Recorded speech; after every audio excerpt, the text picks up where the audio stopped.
Napakahalaga na ang tao ay maging marunong, maalam, matalino. Sabi ni Thomas Aquinas, it is exceedingly foolish for a man to think that what he does not understand is wrong, or what he does not see does not exist. Pagkatamad ka mag-isip, ang lahat ng hindi mo naiintindihan, mali. Ang hindi mo nakikita, hindi tunay na naroon. Pagka ganon ang pag-iisip ng tao, walang mararating ang kanyang mga mental pursuits. Walang mararating na malayo ang kanyang isip. In fact, an anonymous person once said that the greatest ignorance is to reject something you know nothing about. Pero kadalasan tayo, pag hindi natin alam ang isang bagay, mali agad o kaya rejected agad natin.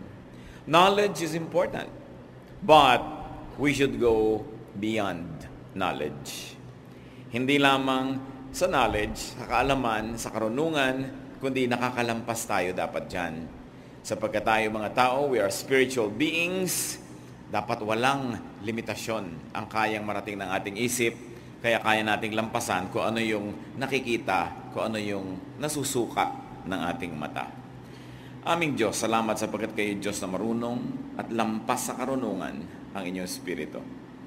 Patawarin niyo kami sa mga kasalanan namin. Walang nagdadaang araw na hindi kami nagkukulang sa inyo. Linisin niyo po kami, paging dapatin niyo kaming lumapit sa inyong harapan at humingi ng pagpapala. We ask because you are gracious, not because we are deserving. And we ask you, Father, to be very generous. Give us your spirit, give us your knowledge, give us your wisdom.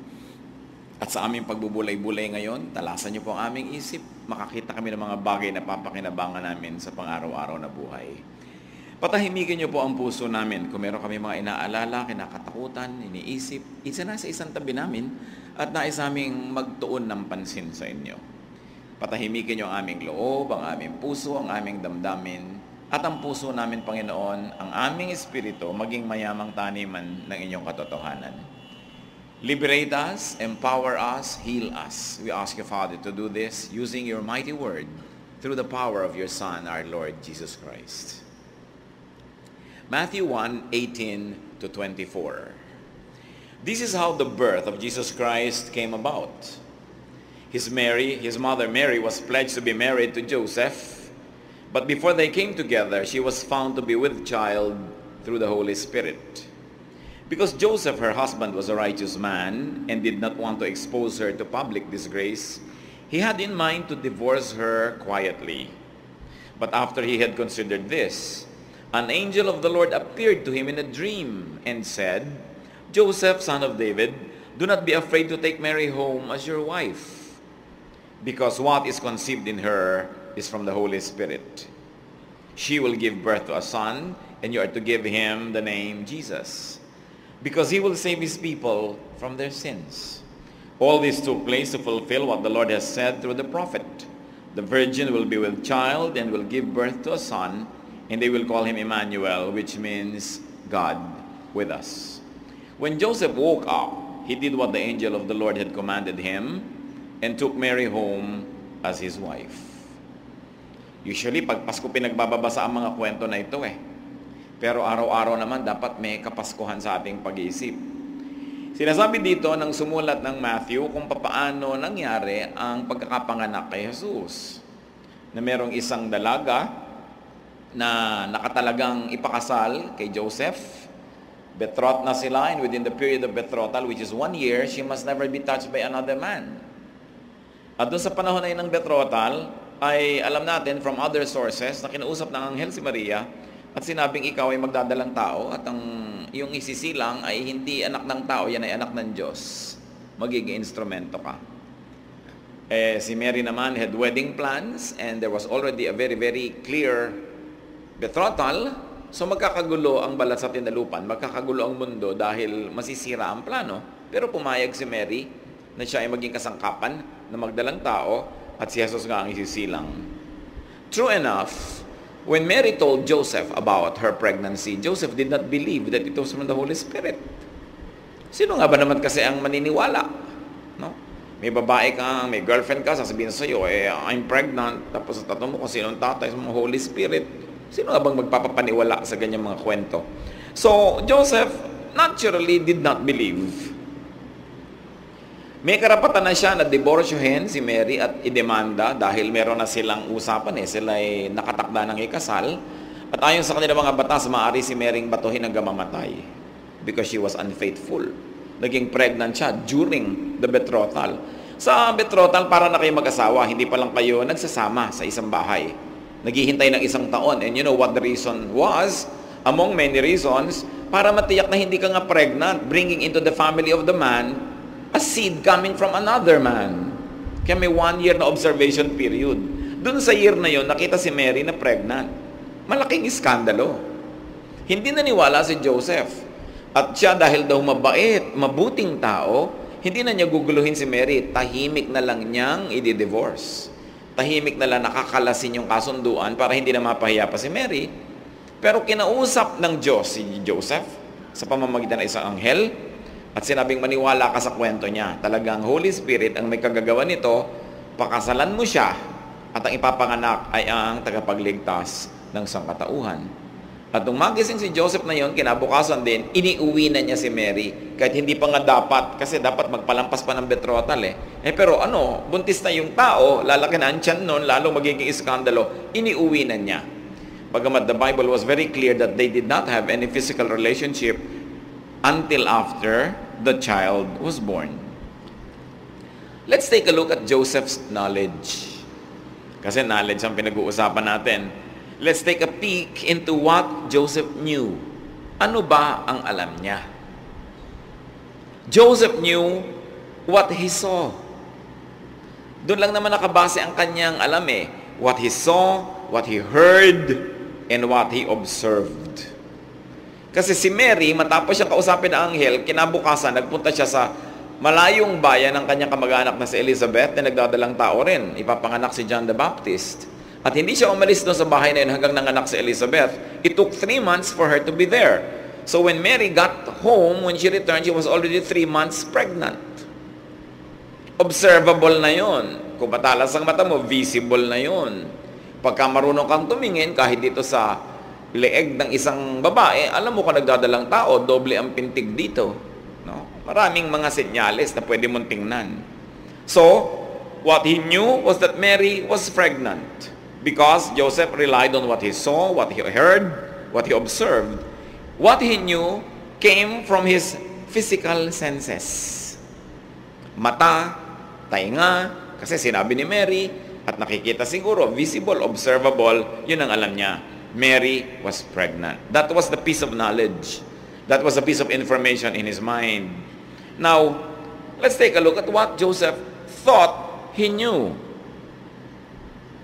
What we do with what we know is that we interpret them. So Joseph interpreted the facts.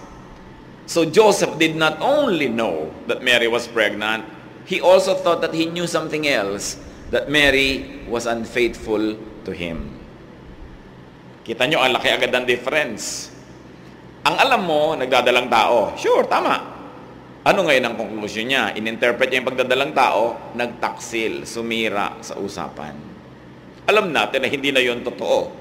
Ang laki ng paglipat ng katotohanan from one side to the other. Hindi na totoo that Mary was unfaithful. But where did Joseph base his impression? On his logic. And what was Joseph's logic? That pregnancy occurred only when a man and a woman consummate a sexual contact. Pag naganap ang isang physical relationship between a man and a woman and all the elements are right, there will be pregnancy. Iyon ang logic. Na hindi pwedeng magdalang tao ang isang babae na hindi naman siya naggalaw ng isang lalaki. Bagamat hindi lahat ng nagagalaw ay nagbubuntis, pero ang hindi pwedeng nagbuntis ka nang hindi ka nagalaw. Yun ang logic. That Mary had such a physical relationship with another man. Of course, it entailed another interpretation.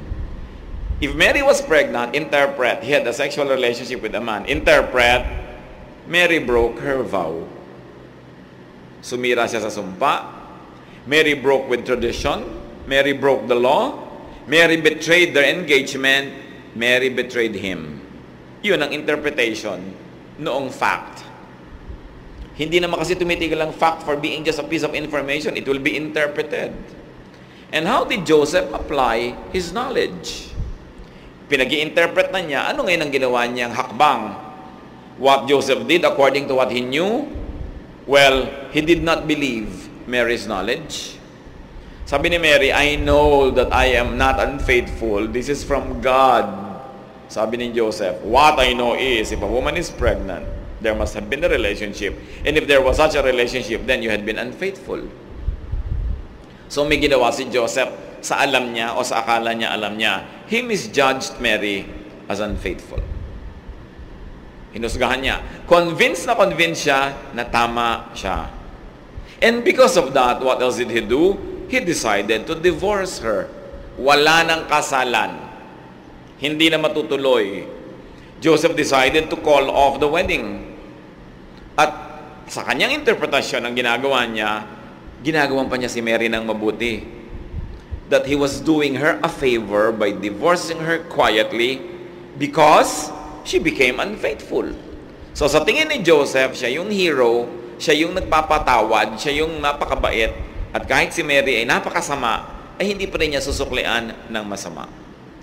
The Bible was very emphatic that Joseph was a righteous man.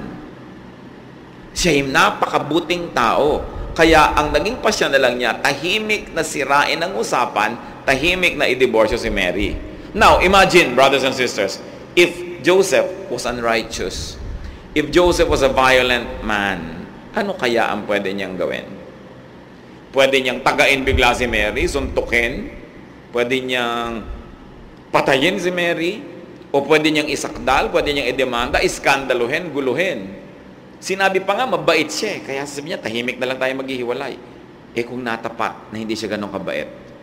What happens when unkind and violent people act on their impressions? Alam natin yung kwento. So alam natin, mali si Joseph dyan. Maraming ganyan nangyayari sa buhay, mga kapatid. Akala mo, tama ka. Akala mo yung alam mo, yun ang talagang pinakatama. Ano ngayon ang ginagawa mo sa alam mo? At paano kung nagkataon ay kayo mainitin ang ulo? Paano kung nagkataon ay kayo bayolente, matapang, meron kang mga barel, meron kang mga sibat, anong gagawin mo sa akala mo ay tama? Mali si Joseph, pero hindi niya alam yon. Sa ating buhay, madalas nangyayari rin yan. Sabi mo, kitang-kita ko, dinig na dinig ko, sukat na sukat ko, therefore, ganito talaga ang nangyari. Marami tayong ginagawang mali rin. Meron tayong mga nahuhusgahan, sinusukat, mali ang sukat natin, pero buong-buo ang loob natin at kumbinsido tayo na talagang tayo ang tama. Paano nalaman ni Joseph ang totoo? How Joseph knew the truth? Balikan natin yung verse 20. Matthew 1:20.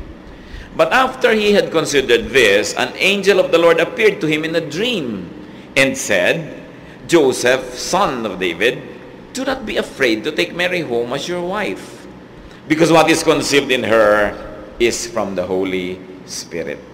So God talked to him supernaturally. Kinausap ng Diyos. Nagsugo ang Diyos ng anghel para si Joseph ay pagpaliwanagan. An angel of the Lord appeared to him in a dream. This is beyond the normal and beyond the physical senses. Bakit beyond? Bakit kailangang supernatural? Kasi kung ang gagamitin lang, natural way, talagang iisipin niya, nagtaksil si Mary. Pregnant eh. Paano mo pa ipapaliwanag yun? Anong paliwanag ang makakakonvince sa'yo? So, there was a supernatural explanation. Because the event was really supernatural. Marami nag-iisip, no? Bakit na lang kaya, hindi sinabihan ng angel agad si Joseph bago pa mangyari, o Joseph, next week si Mary magbubuti siya. Hindi, pero useless na pag-usapan natin kasi hindi in-explain ng Bible. Pero nung nagkaganon na, kinausap siya. At kung tutuusin, sabi nga nila, the rest was history. Yan, mga kapatid, ang kasaysayan ni Mary, kasaysayan ni Joseph, eksena bago isinilang si Jesus. Nagkagulo. At muntik na magkagalit-galit kung hindi lang sana nagkaroon ng supernatural revelation. What about our knowledge today? tayo na ang pag-usapan natin ngayon. Fast forward to the present. Paano natin pakikinabangan ang aral ng kwentong ito? Isang leksyon, mga kapatid, do not carelessly trust what you know. Huwag kang basta-basta nagtitiwala sa inaakala mong alam mo. Maaaring alam mo yung premise, yes, Mary is pregnant, pero yung next premise that Mary had been unfaithful, hindi na yun tama. Na sa tingin mo, tama talaga yung premise mo. Do not carelessly trust what you see or hear or touch or smell. Do not carelessly trust your senses. Mapandaya ang mga bagay na nakikita, mga bagay na nahihipo, mga bagay na nadirinig. Si Isaac, halimbawa, anak ni Abraham.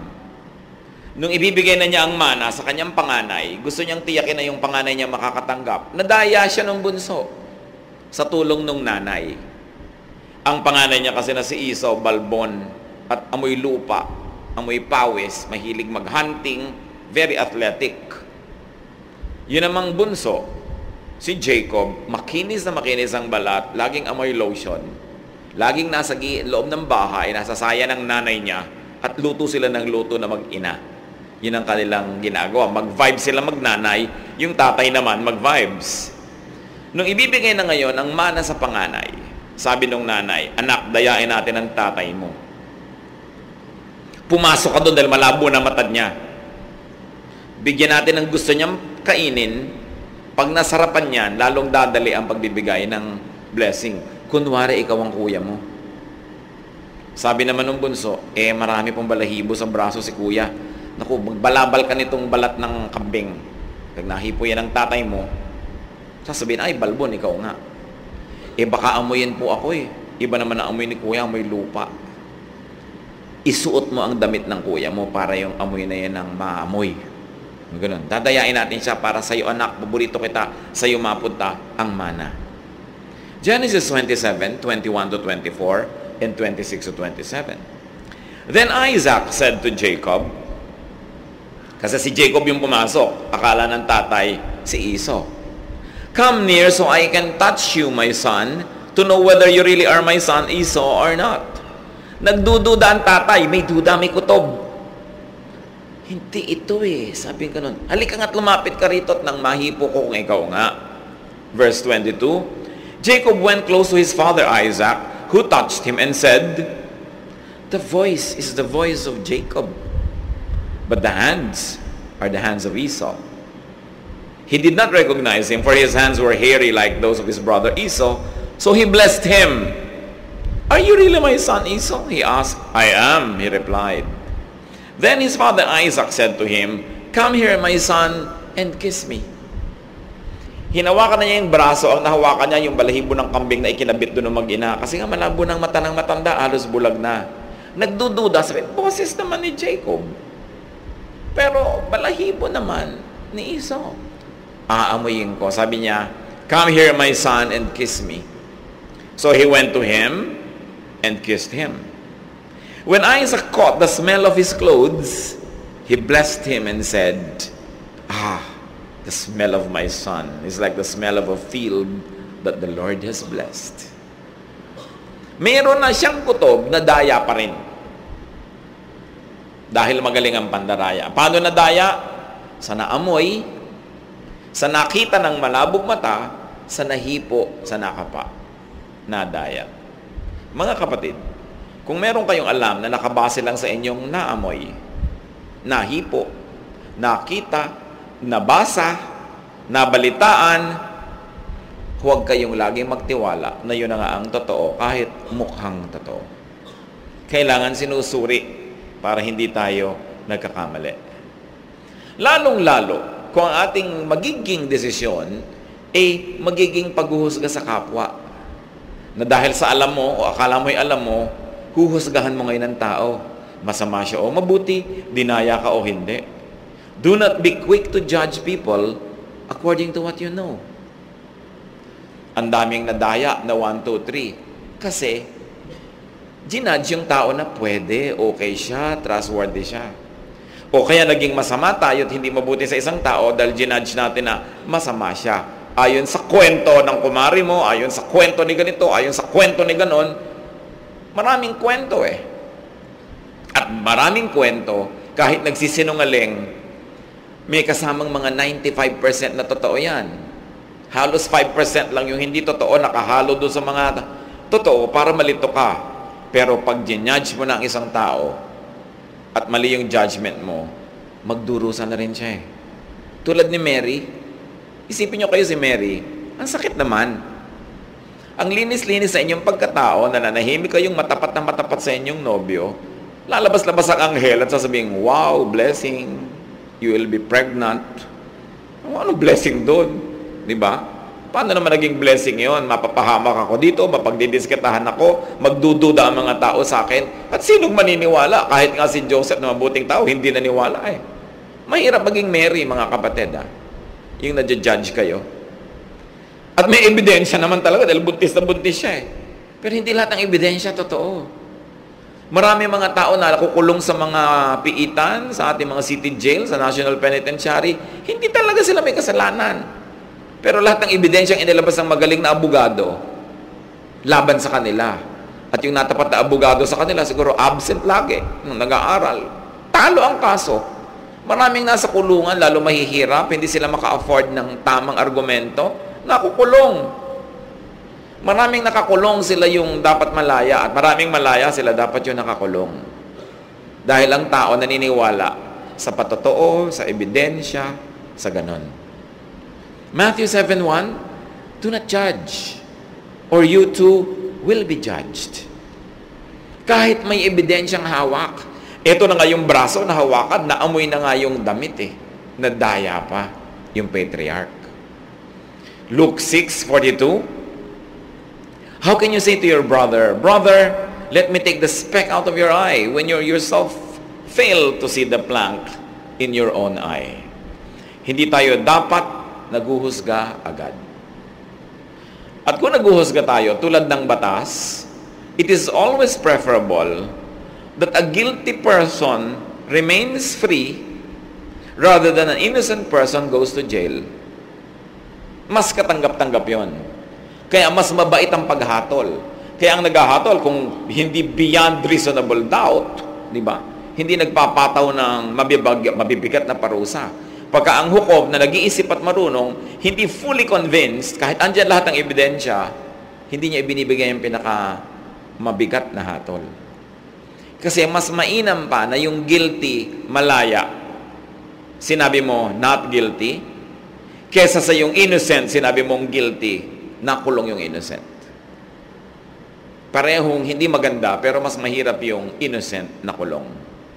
So tayo, lalo mga anak ng Diyos, do not quickly act on what you think you know.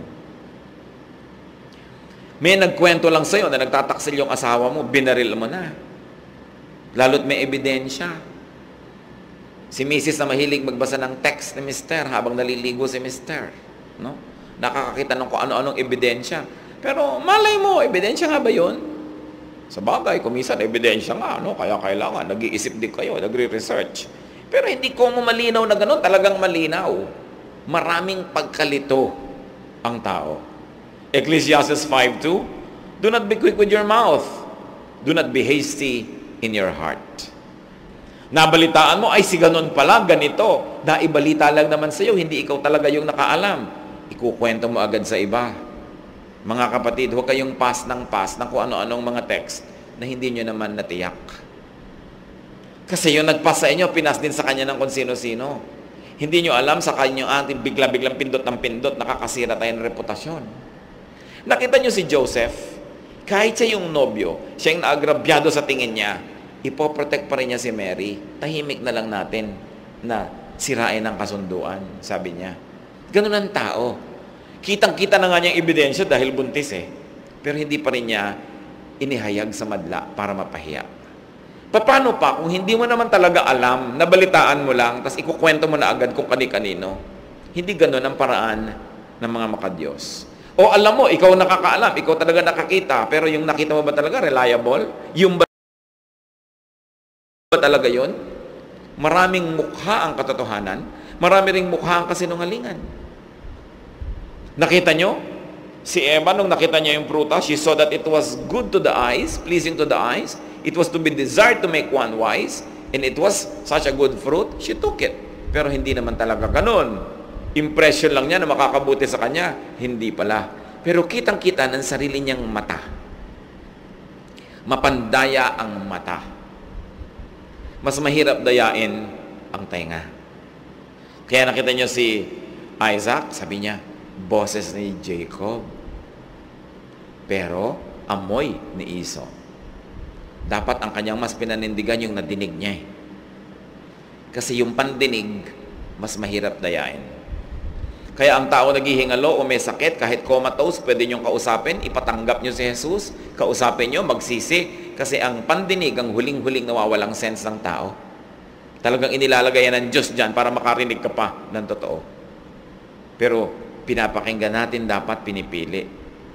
Ecclesiastes 7:9, do not be quickly provoked in your spirit, for anger resides in the lap of fools. May nalaman ka, convince ka na totoo, ipagpabukas mo ang aksyon, ipagpa-next week mo, kung hindi rin lang buhay at kamatayan ang nakataya para magmadali ka, dahan-dahan. Hindi ka agad kumikilos dahil lang may nalaman ka. Kasi maaaring yung nalaman mo hindi totoo. Or, mas mapanganib, totoo, pero konti lang yung totoo at may kahalong hindi totoo. Sabi ni Balagtas, bihirang balita'y magtapat, magkatotoo may marami ang dagdag. Ang mga tao kasi hindi kontento sa simpleng balita, pinapaganda, dinadagdagan, para mas maganda ang pagkukwento. Kaya lagi ka nag-iingat sa iyong nadidinig. At kung may nalaman tayo mga kapatid, lalo't nakakasira sa iba, be discreet and be quiet with what you know that can possibly destroy people. Ang hirap bumuo ng pangalan, ang daling manira. Ang hirap magtayo ng bahay, ang daling sunugin. Ang hirap-hirap gumawa ng pabango, pero madapuan lang ng isang langaw, sira na. Ang hirap-hirap magpaputi ng isang kumot, isang patak lang ng dumi, may batik na. Huwag tayo agad-agad kikilos kung ikasisira ng kapwa natin. Kahit pa nga, konbinsido tayo na alam natin ang totoo. Sapagkat yung alam natin, maaaring totoo, pero 100% totoo ba yan? At kung totoo man, bakit mo naman kailangan ipamalita? Ipapamalita mo lang yan kung may mga nakatayang buhay at panganib pag hindi nila nalaman ng totoo. Halimbawa, na-confirm mo na mandaraya itong isang negosyante na to, maaari mong sabihin sa mga kakilala mo na kinukumbinsi niya na makisosyo. Dahil napapanganib sila. Pero tiyakin mo na alam mo talaga yung facts. And you must always say, well, this is what I know and I may be wrong. Kasi baka mali ka rin. Pero yung, ang alam mo lang, si ganito, naging nobyo ni ganon, si ganyan, nakipag-date kay ganon, wala namang buhay na nanganganib, huwag mo nang pakialaman. Hindi mo na kailangan ipamalita, ay si ganon pala, may relasyon si ganon babae pala, nagpa-abort, o si ganito palang ganyan. Kung hindi nanganganib ang buhay ng iba, hindi mo na kailangang sabihin pa yan. Kasi hindi nakaka-glorify. Let your talk be edifying. Na pag may lumalabas sa iyong bibig, yung nakakapagpataas ng kapwa, hindi nakakapagpababa. Yung nakakabuo, hindi nakakasira. Hindi tayo kailangang sumunod sa pamantayan ng sanlibutan. Ang mga anak ng Diyos, dapat iba yung pamamaraan. Kaya sabi sa Matthew 1:19, because Joseph, her husband, was a righteous man and did not want to expose her to public disgrace, he had in mind to divorce her quietly. Nasa kanya na ang lahat ng karapatang magalit, magdemanda, mag-iskandalo. Hindi pa siya nang ganon. Tayo pa kaya na walang karapatan? Ang dapat ang iskandalo, mangpahiya sa ating kapwa.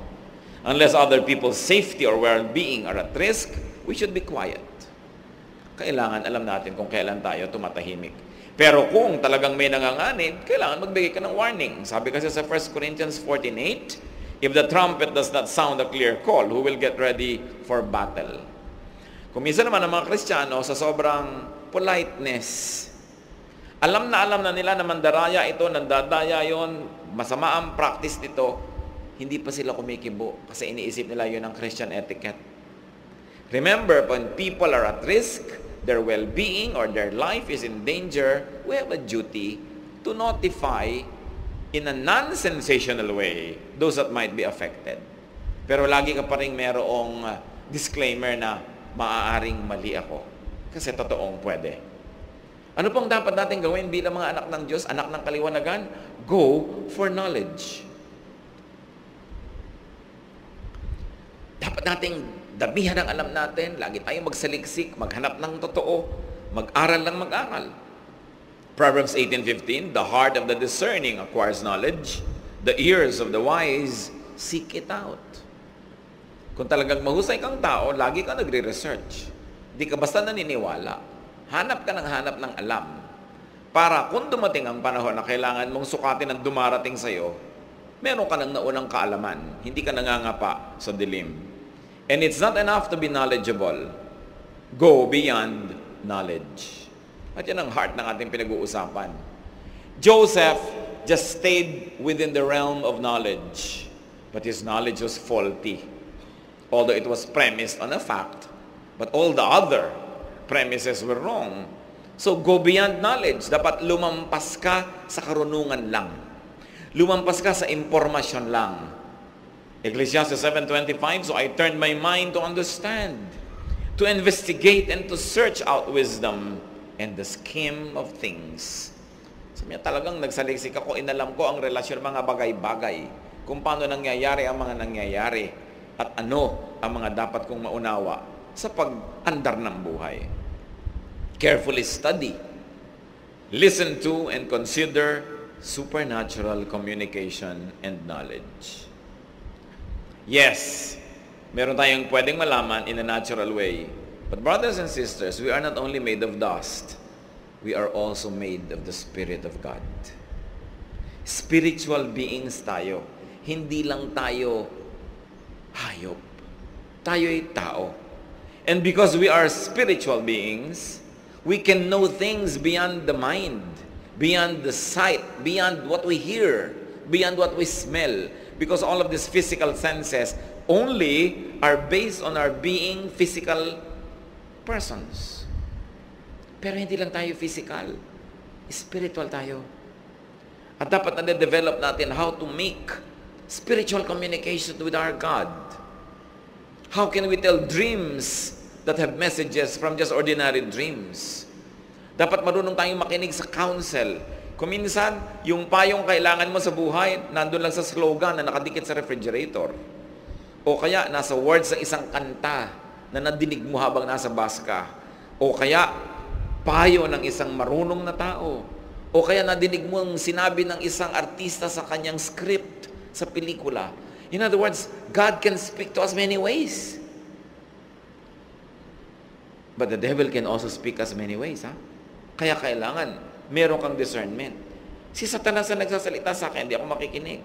Ang Panginoon na nagsasabi sa akin, dapat ako makinig. Hindi ko kayo pwedeng turuan kung paano ginagawa yun. Kailangan tayo maging prayerful at i-develop natin yung ating gifts of discernment na nararamdaman mo. Kahit sinasabi sa'yo ng kaharap mo, mahal kita, dahil spiritual ka, nararamdaman mong hindi yun totoo.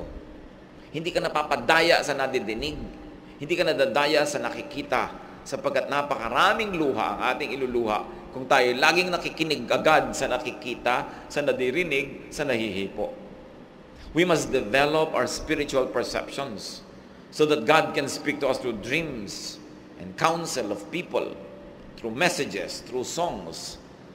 Kahit na nag-iisip-isip ka lang, biglang papasok sa'yo ang mga inspired ideas.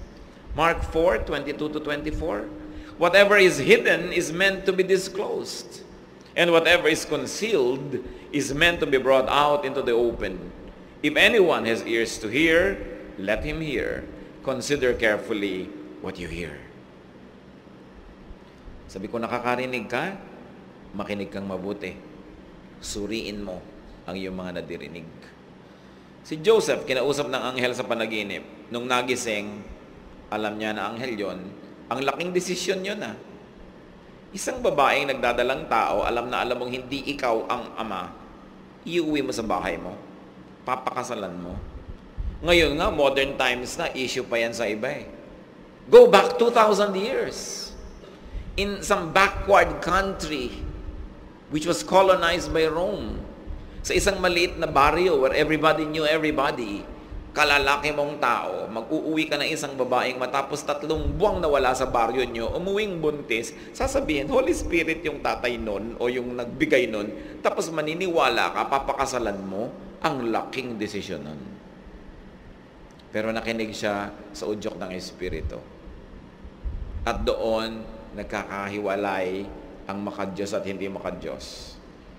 Kasi kung hindi tayo nakatune in sa Spirit ng Diyos, pwede namang udyok ng demonyo pala, mali ang ginawa mo. Yan ang spiritual battle, mga kapatid. Ha? Hindi yung to know between right and wrong. Malinaw naman yung between right and wrong eh. Hindi ka na dapat nag-iisip eh. Pero pag may mga napapanaginipan ka, sumasagi sa iyong isip, kinakausap ka ng kapangyarihan na galing sa kabilang daigdig. When forces from the spiritual world try to assert in your brain, when voices from the other world try to speak to you, it's important that you know if it is God or Satan. Kaya mahalaga ang tao espiritual, madadasalin, nakikinig sa kanyang konsyensya. Sapagkat kung ikay laging nakikinig sa iyong konsyensya, nagiging sensitive ang spirit mo, nalalaman mo kung Diyos ang kumakausap. Pero kung hindi ka nagpapapakinig sa iyong konsyensya at ang budhi mo ay naging magaspang na, makapal, manhid, nagsasalita na ang Diyos, hindi mo pa nadirinig. Nanaginip ka na 3 beses, akala mo pa coincidence. Kasi nga, hindi ka spiritually discerning. 1 Corinthians 2:14, the man without the Spirit does not accept things that come from the Spirit of God, for they are foolishness to him, and he cannot understand them, because they are spiritually discerned. Tingnan nyo lang yung mga concept ng giving, tithing, yung mga kung ano-ano, ang daming turo niyan sa Bible. Pag ang spirit mo wala sa espiritu ng Diyos, sasabihin mo, oy, niloloko lang kayo ng religion, inuuto kayo niyan, racket yan. Kasi iba ang takbo ng utak mo eh. Pagka may mga tao naglilingkod sa Diyos, lingkod ka ng lingkod dyan, wala naman sweldo. Doon ka na lang sa kabila, mas malaking sweldo. Sabi dito, pagka hindi ka spiritual, hindi mo tatanggapin yung mga bagay na galing sa spirito. Magkaiba ng korte ang utak nyo, hindi kayo magkakasundo kahit kailan. Kaya kung ikaw naman, spiritual, huwag ka na lang makipagtalo. Sabihin mo, bakit mo ba ako pinipigil eh? Sa gusto ko magbigay, di ko ayaw mo magbigay, huwag ka magbigay. No? Pero, live and let live. Hindi mo kayang kumbinsihin ang isang tao na ang kanyang spirito ay hindi nakakombine sa spirito ng Diyos. Kahit ka mga tuwiran, kahit anong gawin mo, away lang ang kakahinatnan yan. So spiritual warfare yan. Ipanalangin mo na siya man mabuksan ng espiritu niya at maintindihan niya ang mga sinasabi ng Panginoon. Yung iba sinasabi, extravagant nyo naman, ang dami-dami nyo pambulak-bulaklak dyan, magastos, ba't hindi nilang gawing gulay, ipakain sa mahihirap. Diba? But what you offer in the altar of your God is never extravagant. It is an expression of your love. How can that be measured in terms of price tags or numbers? Nasusukat ba yung halaga ng sakripisyo ng isang pag-ibig? Na pag ikay nagmamahal sa isang tao, binibigay mo lahat? Tapos sasabihin sa'yo ng kapatid mo, talagang nasira ng isip mo, binigay mo na lahat. Sa'yo, mahal mo eh. Kaya mo binibigay. Sino ang pwedeng mga tuwiran laban doon? Ganon din yung pananalig, ganon din yung pag-ibig. Iba ang korte ng utak ng mananampalataya at ang hindi. Iba ang korte ng isip ng umiibig at ng hindi umiibig. Hindi sila pwedeng maging magkamukha. Kaya tayo, mga anak ng Diyos, always listen to the Spirit. Maraming naglalaban-laban para sa ating tenga. Dapat alam natin kung kanino nakikinig. Sino ba yung nagpapataas ng ating espiritu? Sino yung nagbibigay sa atin ng kapayapaan? Sino yung naglilinaw sa atin ng magulo, nagpapaliwanag sa madilim? Yun ang instrumento ng Diyos. Kaya yun ay kilala natin o hindi, kapitbahay natin, nadidinig natin, pero anong ginagawa niya sa'yo? May mga tao na pag pinakinggan mo, yung payapa mong diwa, nagiging magulo. Yung dapat makakatulog ka na, hindi ka pa makatulog, nabalisa ka. Vexations of the Spirit. These cannot be messengers of God. When they vex you, when Jesus always says, peace, my peace I give to you. Tinitingnan natin yon. Pag gumagawa kayo ng desisyon, all your faculties tell you na ito ang dapat nyong gawin. your arithmetic, your mathematics, your economics, say, ito dapat. Pero wala kang kapayapaan. Hindi tahimik ang loob mo. Nakikinig ka doon dahil yun ang tinig ng Espiritu. Napakasarap kung ang sinasabi ng isip mo at sinasabi ng puso mo magkapareho. Pero pag magkaiba, kanino ka ngayon makikinig? Listen to the Spirit. 1 Corinthians 2:10, the Spirit searches all things, even the deep things of God. Kaya ang goal natin, maging knowledgeable on the Word of God, but beyond knowledge, maging spiritual. Na nadarama mo, nararamdaman mo. Na may kausap ka, ang bait-bait, pero sabi mo, may kutob ako may nararamdaman ako. Tapos pagka na-denggoy ka na, naisahan ka na, na 1, 2, 3 ka na, tsaka sabi mo, sabi ko na nga Sabi mo, ba't di ko nadinig? Diba, sinolo mo lang kasi yung iniisip mo. At kasi, meron ka rin kumisang kasakiman, meron kang interest, kaya hindi ka nakinig doon sa tinig. Sabi ko na nga ba, mawa 1, 2, 3 ako nito ba't ka na 1, 2, 3 pa rin? Kasi, nagka-interest ka doon sa malaking tubo. Sabi ko na nga ba, lolokohin ako nitong bigotilyo na to. Ba't ka naloko pa rin? Kasi, nahalina ka sa kanyang kagwapuhan. Diba? Kailangan kasi hinahalina ka, katulad ni Jacob. Ano nangyari sa kanya? Itong si Isaac. Nahalina siya doon sa iniluto na masarap. Kaya kahit nagdududa siya, ito nga, kaya yung anak ko, kinain na rin. Ibinigay na yung pagpapala niya na sa kasawiang palad, hindi pwedeng bawiin. Na ibigay na sa mali.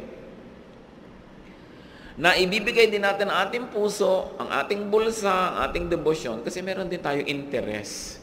Meron din tayong hinahangad at hinahabol ng pakinabang. Kaya tayo nadadaya. At pag yung pakinabang, yung interest na naig, nabibingi tayo sa tinig ng Espiritu. O nagbibingi-bingihan tayo. Dahil hinahabol natin yung gusto lang natin. Napakahalaga na nakikinig sa tinig. That you listen to your inner voice. Meron tayo nun May mga tao very fully developed. Meron underdeveloped. Yung kanilang inner voice. Kasi ang mata mo, hanggang saan ba makakarating yan? May dingding, di hanggang doon lang nakita mo. Yung sa likod doon, hindi mo nakita. Pero alam ng spirito mo kung ano yung nandun. Kasi yung spirito mo, boundless Kaya kung nade-develop mo yan, alam ko sa likod niyan may panganib. Kahit hindi nakikita ng iyong mata. Let's strive to be very, very spiritual so that the devil will not be able to deceive us all the time. 1 Corinthians 2:11-12, who among men knows the thoughts of a man, except man's spirit within him?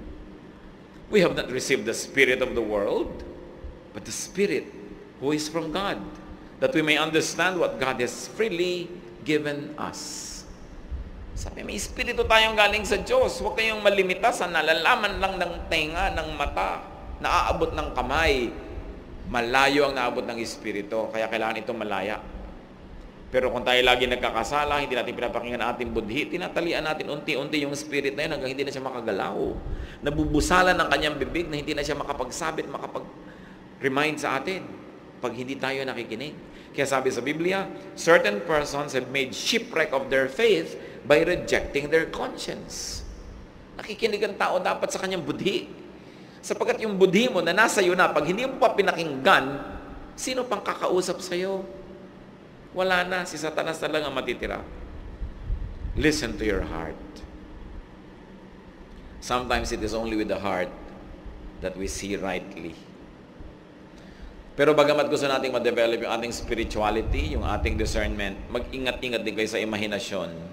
Kasi marami ring tao, punong-puno ng guni-guni. Guni-guni lang pala nila, pero akala nila Diyos ang nagsasabi.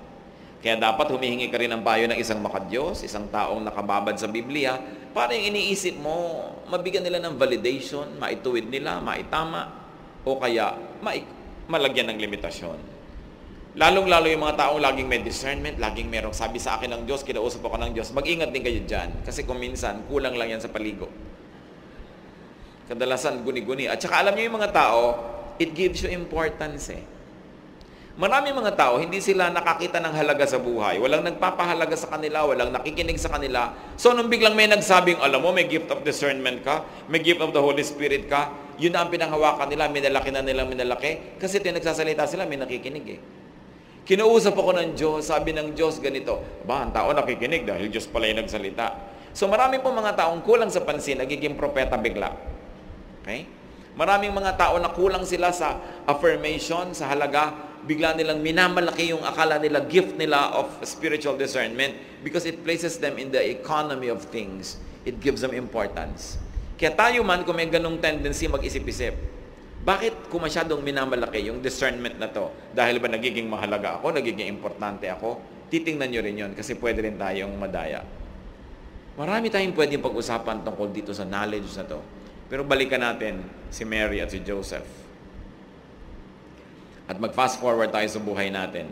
Ang tanong ko mga kapatid ay ito. Baka naman merong Mary ng buhay nyo na dinidiborsyo nyo, hinihiwalayan nyo, hinuhusgahan nyo dahil lang sa inyong alam o sa inyong common sense o dahil sa ibinulong o sinabi sa inyo ng kapwa. Pero mali pala kayo. Paano yun? Paano kung may mga tao sa buhay nyo na nilayuan nyo na, hinusgahan, pinagsarahan dahil sa nalaman nyo? Tapos yung nalaman nyo pala parang si Joseph, totoo nga, buntis si Mary, pero hindi totoo nagtaksil. May totoo, may hindi. Paano yun? Dapat tayo mag-isip. And remember the policy, it is better that a guilty person remains free than an innocent person goes to jail. So kung may taong mahal nyo, nagmamahal sa inyo, malapit sa inyo, nagduda kayo, mas mabuti pang i-maintain nyo ang relationship nyo kung guilty siya, kaysa tanggalin nyo sa buhay nyo, innocent pala. Mas malala yun. Dalangin ko, huwag tayong malito sa pagitan ng dalawang yon. Pero kung nalilito kayo, err on the side of generosity. Err on the side of caution and goodness. Tulad na lang ni Joseph, hihiwalay niya si Mary, pero hindi niya ipapahiya.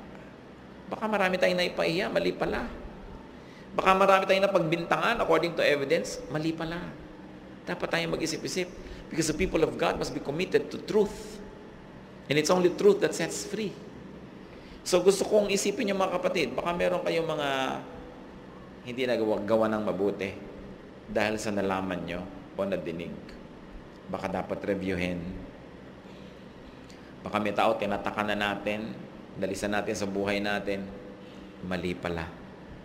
Hindi ganoon ang pamamaraan ng Diyos. Could you be judging an actually innocent person? Or guilty, pero konti lang yung guilt niya, yung iba dagdag na nung nagkwento. Could you be a Mary? Baka kayo naging Mary din. Kayo itong napagbintangan, kayo yung napag-isipan ng masama, kayo yung naitsepwera. Huwag kayong mabahala. May Diyos eh. Basta alam ng Diyos ang totoo tungkol sa inyo, kahit kayo pagbintangan ni Joseph, pagbintangan ng maraming tao, Diyos ang nakakaalam, Diyos ang gagawa ng paraan. Tulad ng binigyan ng panaginip ng Diyos si Joseph. Huwag kayong magsisisi sa pagsunod sa Diyos, sa pagiging mabuti, kahit kayo napagbibintangan ng masama.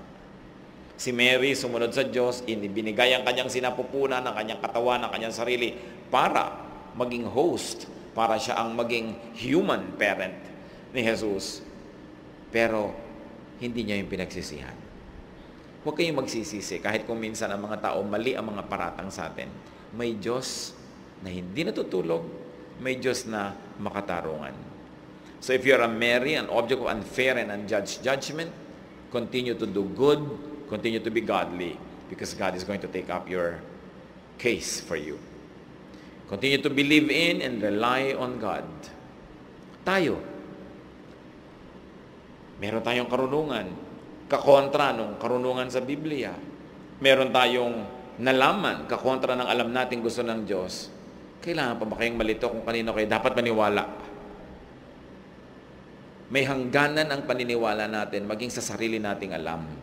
Proverbs 3:5, trust in the Lord with all your heart and lean not on your own understanding. Huwag kang sobrang umasa sa alam mo. Baka yung alam mo is the wrong side of a one-half truth and a one-half reality. Or worse, it could be altogether wrong. Whenever possible, mga Mary naman, hanggat maaari sana, huwag na kayo maglihim sa inyong mga stakeholders. Nagtataka naman tayo sa Mary, ba't hindi niya sinabi kay Joseph? Nobyo niya yun eh. Di ba? Hindi ipinaliwanag, so huwag na nating isipin. Ang isipin na lang natin, tayo. Kung pwede nyo namang ipaliwanag agad sa asawa nyo, sa nanay nyo, sa kapatid nyo, ipaliwanag nyo na agad nang hindi nagkakagulo. Meron tayong pananagutan sa lahat ng taong may kinalaman sa ating buhay. Pag tayo'y nagkasakit, namatay, madadamay sila, therefore, meron tayong pananagutan sa kanila na magsabi. Hindi mo pwede sabihin sa nanay mong, huwag niyo na akong pakialaman, akong bahala sa buhay ko. Dahil pagka naman naghingalo ka dyan, ipapa-hospital ka rin niya eh. O namatay ka, ipapalibing ka rin, alangan namang matiis ka. Stakeholder siya sa buhay mo. Walang pwedeng mangyari sa'yo na hindi siya maapektuhan.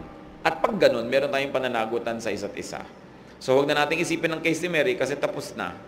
Pero ang ating isipin ngayon, kung may malaking bagay, hanggat maaari, ipaliwanag nyo agad sa inyong mga Joseph para ho kayo ma-judge. Mary could have informed Joseph, but she didn't. Nagkaroon tuloy ng confusion. Ama naming Diyos, salamat sa mga paalala nyo sa amin.